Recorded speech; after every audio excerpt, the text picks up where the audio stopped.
सिमता पाटिल बॉलीवुड की ऐसी दमदार अभिनेत्री रहीं जिनकी मिसाल आज भी दी जाती है। सिमता पाटिल ने पहले सिनेमा के साथ कमर्शियल सिनेमा में भी कामयाबी हासिल की। सिमता पाटिल का जन्म मुंबई में 17 अक्टूबर को हुआ था। सिमता के पिता शिवाजी राय पाटिल महाराष्ट्र सरकार में मंत्री थे, जबकि मां एक सोशल वर्कर थीं। सिमता पाटिल ने फिल्मों में बहुत तेज़ी से लोकप्रियता हासिल की, लेकिन 31 साल की कम उम्र में इस दुनिया को छोड़कर चली गईं। बेटे के जन्म के कुछ दिनों बाद ही सिमता पाटिल बीमार हो गईं और आखिरकार उनकी मौत हो गई। सिमता पाटिल की 14 फिल्में उनकी मृत्यु के बाद रिलीज हुईं। गलियों का वास्ता वह आखिरी फिल्म थी जिसमें वह नजर आई थी। सिमता पाटिल जब 16 साल की थीं तभी वह न्यूज़ रीडर के तौर पर दूरदर्शन में काम करने लगी थीं। वह जींस पहनकर ऑफिस जाती थी, लेकिन न्यूज़ रीडिंग के दौरान वह जींस के ऊपर ही साड़ी पहन लेती थीं। दूरदर्शन में ही काम करने के दौरान उनकी मुलाकात फेमस निर्माता निर्देशक श्याम बेनेगल से हुई। श्याम बेनेगल ने उनके टैलेंट को पहचान लिया और उन्हें अपनी फिल्म चरणदास चोर में रोल ऑफर किया। इसके बाद उन्होंने कभी पीछे मुड़कर नहीं देखा।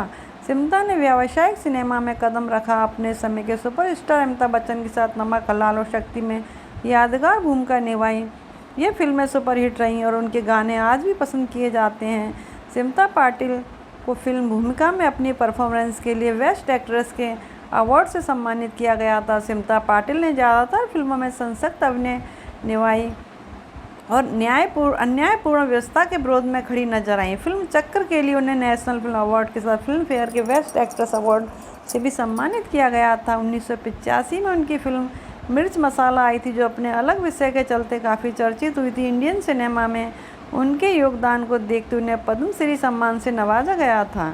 सिमता का फिल्मी कैरियर एक दशक से भी कम समय का था, लेकिन इस दौरान उन्होंने 80 से ज़्यादा हिंदी और मराठी फिल्मों में अपना बेमिसाल अदाकारी के जरिए दर्शकों के दिलों में जगह बना ली। उनकी सबसे यादगार फिल्में थीं निशान, चक्र, मंथन, भूमिका, गगन, आक्रोश, एल्बर्ट पिंटो को गुस्सा क्यों आता है, अर्थ बाजार, मंडी, मिर्च मसाला, अर्धसत्य शक्ति, नमक हलाल, अनोखा रिश्ता और बारिश आदि। वो जो भी करती थी उस रोल में ढल जाती थी।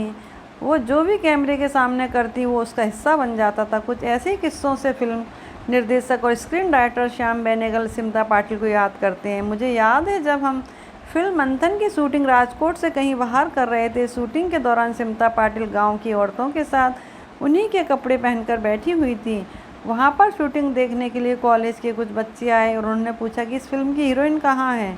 किसी ने सिमता की तरफ इशारा किया कि वो है फिल्म की हीरोइन, तो उस स्टूडेंट ने कहा कि क्या तुम मजाक कर रहे हो, ये गांव की औरत किसी फिल्म बॉम्बे फिल्म की हीरोइन कैसे हो सकती है। यही खासियत थी सिमता की।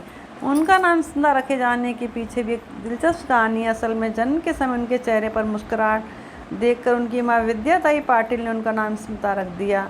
वह मुस्कान आगे चलकर भी उनके व्यक्तित्व का सबसे आकर्षक पहलू बना। सिमता पाटिल अपने गंभीर अभिनय के लिए जानी जाती हैं, लेकिन बहुत कम लोग जानते हैं कि फिल्मी पर्दे पर सहज और गंभीर दिखने वाली सिमता पाटिल असल ज़िंदगी में बहुत शरारती थीं। सिमता पाटिल की जीवनी लिखने वाली मैथिली राव बताती हैं वे निजी ज़िंदगी में बहुत साधारण थीं। उनके अंदर ऐसी कोई चाहत नहीं थी कि वो कोई बड़ी स्टार बने। ज़िंदगी के प्रति गंभीर होने के साथ साथ वे बहुत शरारती थीं, बहुत मस्ती करती थी। उन्हें गाड़ी चलाने का बहुत शौक़ था। यही कारण है कि 14-15 साल की उम्र में ही उन्होंने चुपके से ड्राइविंग सीख ली। सिमता पाटिल अपनी पर्सनल लाइफ की प्रॉब्लम्स की वजह से अपनों से ही दूर होती जा रही थीं। उनकी बायोग्राफी की लेखिका मैथिली राव ने अपनी किताब में लिखा है, सिमता पाटिल की मां सिमता और राज बब्बर के रिश्ते के खिलाफ थी। वह कहती थी कि महिलाओं के अधिकार के लिए लड़ने वाली सिमता किसी और का घर कैसे तोड़ सकती है, लेकिन राज बब्बर के लिए सिमता इतनी डेडिकेटेड थी कि उन्होंने अपनी माँ की बात नहीं मानी। उनकी माँ को इस बात का बहुत दुख था कि आखिरी समय में उनका रिश्ता अपनी बेटी से ख़राब हो गया। अपनी किताब लिखते हुए मैथिली राव को पता लगा कि राज बब्बर और सिमता लिव इन रिलेशनशिप में हैं और राज बब्बर कहते थे कि वो अपनी पत्नी को तलाक देकर सिमता से शादी कर लेंगे, लेकिन ऐसा नहीं हुआ और सिमता को भी धीरे धीरे अपने फ्रेंड सर्किल से भी दूर करने लगे थे। उनकी लाइफ नॉर्मल नहीं रह पाई और इन प्रॉब्लम्स का असर राज बब्बर के साथ उनके रिश्तों पर भी पड़ा।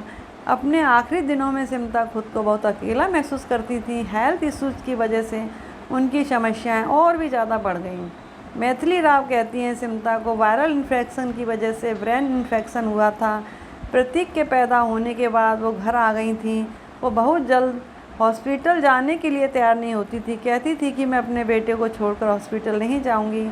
जब ये इन्फेक्शन बहुत बढ़ गया तो उन्हें जसलोक हॉस्पिटल में भर्ती कराया गया। सिमता के अंग एक एक करके फेल होते चले गए। कुछ दिनों बाद 13 दिसंबर 1986 को सिमता का निधन हो गया। हालांकि राजबर के साथ रिश्ता भी कुछ सहज नहीं रह गया था। सिमता अपने आखिरी दिनों में बहुत अकेला महसूस करती थी। राज बब्बर जब हॉस्पिटल में पहुंचे उस वक्त तक सिमता ने यह फैसला कर लिया था कि वो राज बब्बर से रिश्ता तोड़ लेंगी। सिमता पाटिल की आखिरी इच्छा थी कि उनके मेकअप आर्टिस्ट दीपक सामंत बताते हैं, सिमता कहा करती थी कि दीपक जब मैं मर जाऊंगी तो मुझे सागिन की तरह तैयार करना। एक बार उन्होंने राजकुमार को एक फिल्म में लेटकर मेकअप कराते हुए देखा और कहने लगी कि दीपक मेरा इसी तरह से मेकअप करो। और मैंने कहा कि मैडम मुझसे ये नहीं होगा, ऐसा लगेगा कि मैं किसी मुर्दे का मेकअप कर रहा हूँ।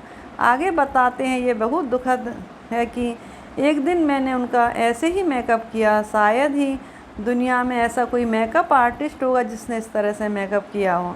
मरने के बाद उनकी अंतिम इच्छा के मुताबिक सिमता के सबको सागिन की तरह मेकअप किया गया। भले ही वे आज हमारे बीच नहीं हैं, लेकिन उनकी खूबसूरत यादें और उनकी अविस्मरणीय फिल्में हमेशा उनकी मौजूदगी का एहसास कराती रहेंगी। नमस्कार।